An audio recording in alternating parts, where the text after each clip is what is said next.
Turns out that all these COVID vaccine mandates, which, by the way, I'm all in favor of, could have a huge economic downside. Against the backdrop of a tight labor market, the mandate could lead to mass layoffs and worsen already catastrophic supply chain disruptions. A record 100 cargo vessels and about 200,000 shipping containers are stuck floating off the Los Angeles coastline, delaying delivery of everything from factory parts to sneakers to toys.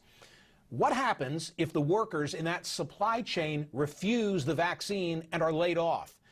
This week, Eric Hoplin, the president and CEO of the National Association of Wholesaler-Distributors, which represents nearly 6 million workers, including grocers, lumber, florists, beer, wine distributors, among others, sent a letter to the president.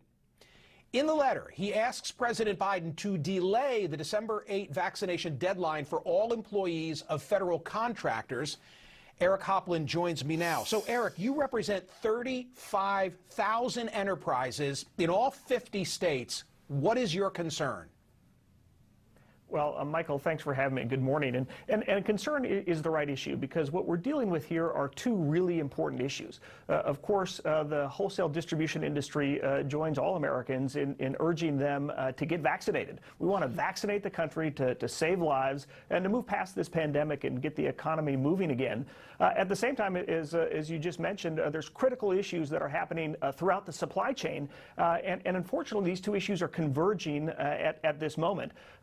As you noted, the president's executive order for any company that does business with the federal government as a contractor has mandated that every single employee be vaccinated by December 8th, or we have to terminate them. So the federal government is forcing these companies to terminate thousands of employees across the country on December 8th. And so because we already have a critical shortage of folks that are working through the supply chain, that order would only exacerbate the issue. Okay, you are here to say, Houston, we have a problem.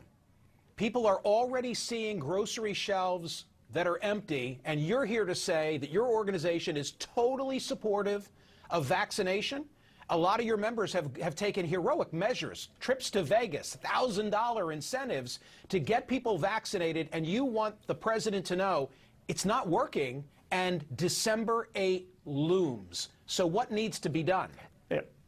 Well, first of all, Michael, I want to underscore that point absolutely, is the distribution industry is 100% pro-vaccine. You recall as soon as this was manufactured, it was the distribution industry that moved the vaccine and other life-saving medical supplies and equipment and medicine all over the country, to the far reaches of the country.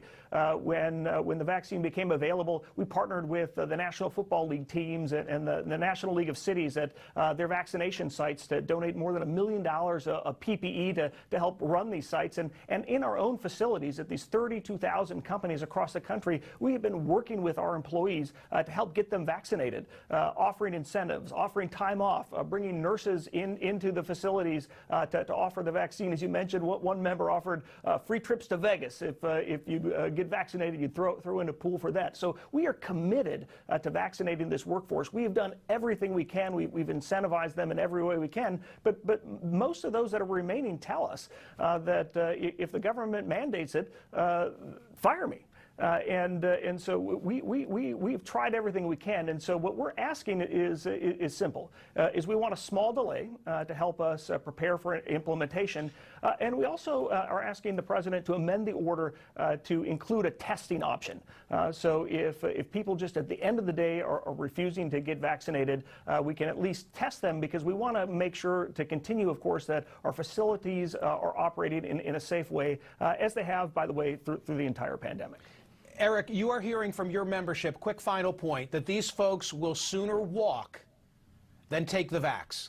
They will lose their job knowingly rather than get vaccinated.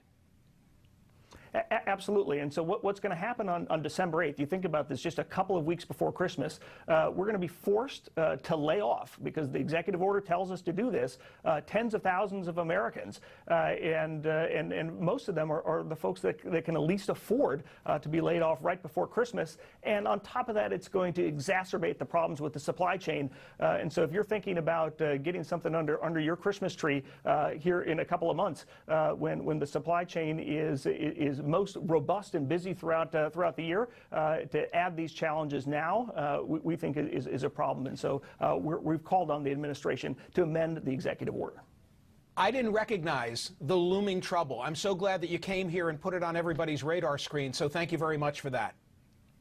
You're welcome. Thanks so much for having me.